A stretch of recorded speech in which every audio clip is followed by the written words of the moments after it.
السلام علیکم ورحمۃ اللہ وبرکاتہ۔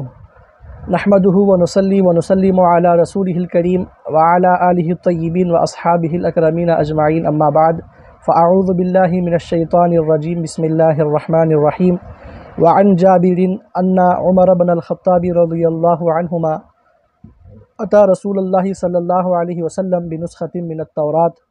فقال یا رسول اللہ هذه نسخۃ من التوراۃ فسكت فجعل يقرأ ووجه رسول الله صلی اللہ علیہ وسلم يتغیر الى آخر الحدیث۔ معزز و مکرم ناظرین و سامعین محترم، ہفتہ واری درس حدیث زجاجۃ المصابیح آپ کے پیش خدمت ہے۔ عزیزان محترم، اس حدیث پاک میں یہ بتلایا گیا ہے کہ ہمارے نبی صلی اللہ علیہ وسلم یہ نبی الانبیاء ہیں، رسول المرسلین ہیں۔ قرآن جو کہ اللہ نے آپ پر نازل فرمائی ہے اور آپ کی شریعت مطہرہ، یہ تمام سابقہ ادیان کے لیے، سابقہ کتابوں کے لیے، سب کے لیے آپ کی شریعت مطہرہ اور یہ قرآن اللہ کا کلام ناسخ ہے۔ آپ کے آنے کے بعد پھر اور کسی اللہ کی کتاب کی لوگوں کو ضرورت نہیں ہے۔ قرآن اور آقا علیہ الصلوۃ والسلام کی ذات مبارکہ ہماری ہدایت کے لیے کافی ہے۔ کوئی اور اللہ کے کتاب کی طرف ہم کو توجہ دینے یا پھر اس سے ہدایت حاصل کرنے کی ضرورت نہیں ہے۔ لہذا حدیث پاک حضرت جابر رضی اللہ عنہ سے مروی ہے، حضرت عمر بن خطاب رضی اللہ تعالی عنہ ایک مرتبہ عطا رسول اللہ صلی اللہ علیہ وسلم بنسخۃ من التوراۃ، اللہ کے رسول صلی اللہ علیہ وسلم کی بارگاہ میں تورات کا ایک نسخہ لے کر آئے۔ عزیزان محترم، تورات، زبور، انجیل اور دیگر جتنے بھی چھوٹے صحیفے تھے، وہ سب کے سب کسی کے بارے میں بھی یہ بات نہیں کہی جا سکتی کہ وہ اپنی اصلی حالت پر باقی ہے۔ اس زمانے کا بھی عالم یہی تھا۔ پھر بھی حضرت عمر فاروق رضی اللہ تعالی عنہ نے اچھی نیت سے، اچھے ارادے سے کہ حضور پاک صلی اللہ علیہ وسلم کی بارگاہ میں تورات کا ایک نسخہ لے کر آئے۔ فقال یا رسول اللہ صلی اللہ علیہ وسلم هذه نسخۃ من التوراۃ، اور اگر فرمائیں کہ یا اللہ کے رسول صلی اللہ علیہ وسلم یہ تورات کا نسخہ ہے۔ اب آقا علیہ الصلوۃ والسلام کے سامنے آپ نے یہ ذکر کیوں کیا کہ یہ تورات کا نسخہ ہے؟ تو آپ کا مقصود اس سے یہ تھا کہ کیا اے اللہ کے رسول صلی اللہ علیہ وسلم، کہ آپ ہم کو اجازت دیتے ہیں کہ ہم اس کا مطالعہ کریں اور ہم جانیں کہ اس میں جو کچھ اللہ نے جو اخبار سابقہ امتوں کے اور حضرت موسیٰ علیہ الصلوۃ والسلام کی شریعت میں جو کچھ احکام تھے، کیا ہم اس کو اپنے علم میں لانے کے لیے، اس سے باخبر رہنے کے لیے، اس پر مطلع ہونے کے لیے کیا ہم تورات کا مطالعہ کر سکتے ہیں؟ آقا علیہ الصلوۃ والسلام سے آپ نے اجازت مانگی۔ فسکتا، تو حضور پاک صلی اللہ علیہ وسلم خاموشی اختیار فرمائی۔ آقا علیہ الصلوۃ والسلام نے اپنے کمال حلم کی وجہ سے اور کمال نرمی اور آقا علیہ الصلوۃ والسلام کی رحمت للعالمین والی صفت کی وجہ سے، گو کہ آقا علیہ الصلوۃ والسلام کو منظور نہ تھا کہ تورات کو پڑھا جائے، پھر بھی حضرت عمر فاروق رضی اللہ عنہ کے سؤال پر آقا علیہ الصلوۃ والسلام نے خاموشی اختیار کی، اور حضرت عمر فاروق رضی اللہ عنہ آپ کی خاموشی کو رضامندی سمجھ کر پھر آگے جو معاملہ ہوا، یعنی کہ اس کی تلاوت کرنا انہوں نے شروع کیا۔ تو عزیزان محترم، اکثر مقامات پر ایسا ہوتا ہے کہ خاموشی رضامندی کی دلیل ہوتی ہے۔ تو حضرت عمر فاروق رضی اللہ عنہ نے بھی آقا علیہ الصلوۃ والسلام کی خاموشی کو آپ کی رضامندی سمجھا، اور سمجھ کر آگے بتلایا گیا فجعل یقرأ،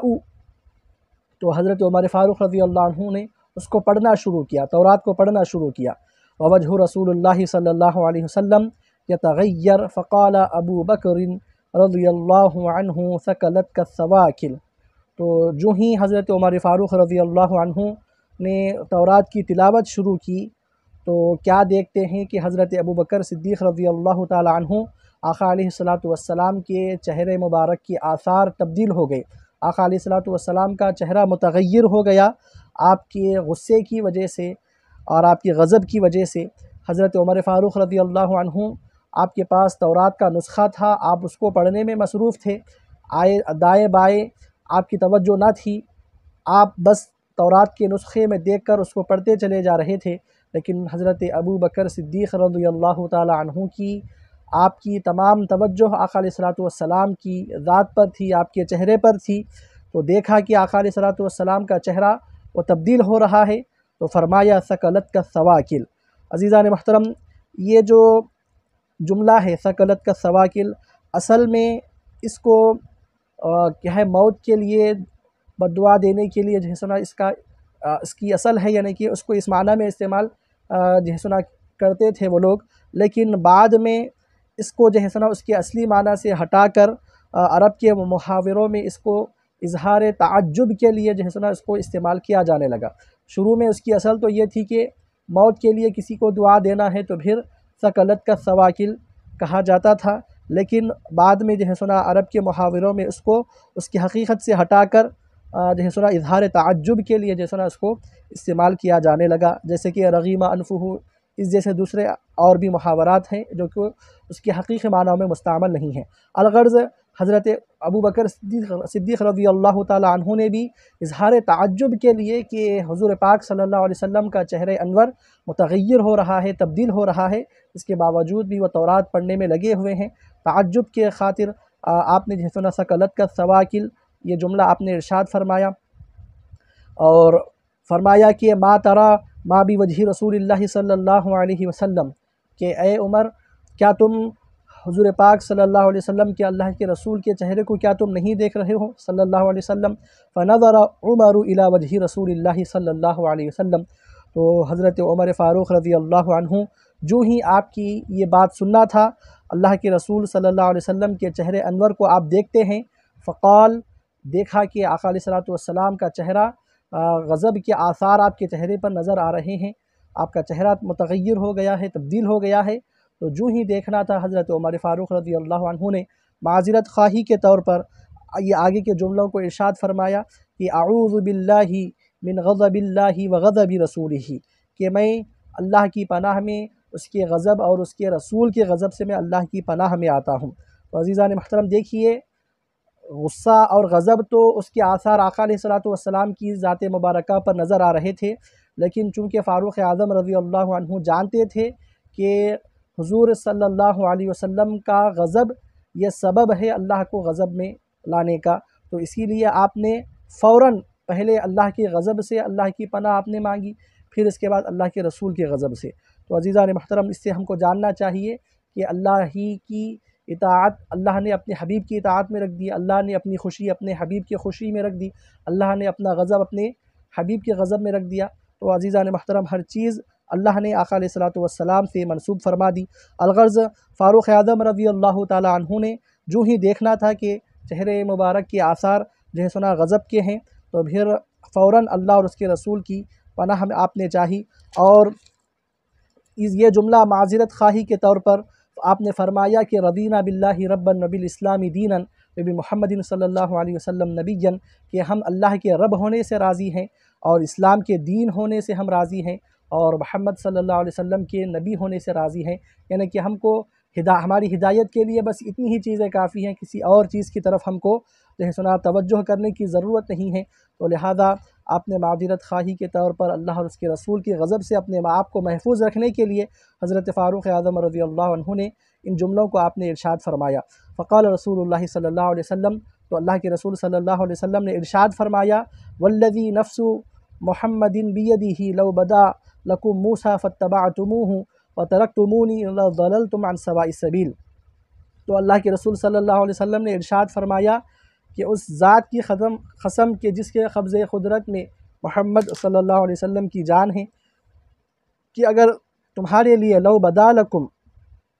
موسیٰ، اگر تمہارے لیے حضرت موسیٰ علیہ السلام کا ظہور بھی ہو جاتا، اگر حضرت موسیٰ اگر آ بھی جاتے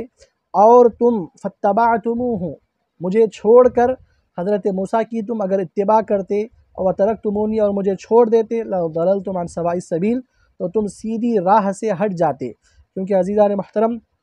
آقا علیہ الصلوۃ والسلام کی ذات مبارکہ یہ تمام، کیونکہ نبیوں کے بھی آپ نبی ہیں، اللہ نے آپ کی جو ہے سنا نصرت اور آپ کی حمایت کا وعدہ تمام انبیاء سے اللہ نے لیا ہے، تو لہذا اسی لیے بتلایا جا رہا ہے قرآن کی جیسے کہ آیت مبارکہ کی طرف میں اشارہ کر رہا ہوں، وَإِذْ أَخَذَ اللَّهُ مِيثَاقَ النَّبِيِّينَ لَمَا آتَيْتُكُمْ، کہ اللہ نے تمام انبیاء سے، رسولوں سے میثاق لیا کہ اگر یہ رسول تمہارے زمانے میں آ جائیں تو تم ضرور ان پر ایمان لانا اور ان کی نصرت اور حمایت تم کرنا۔ تو معلوم کیا ہوا کہ کوئی نبی دنیا میں اگر موجود ہوں، اگر ہمارے آقا ولو بالفرض آ جاتے تو پھر وہ نبی پر بھی لازم تھا کہ وہ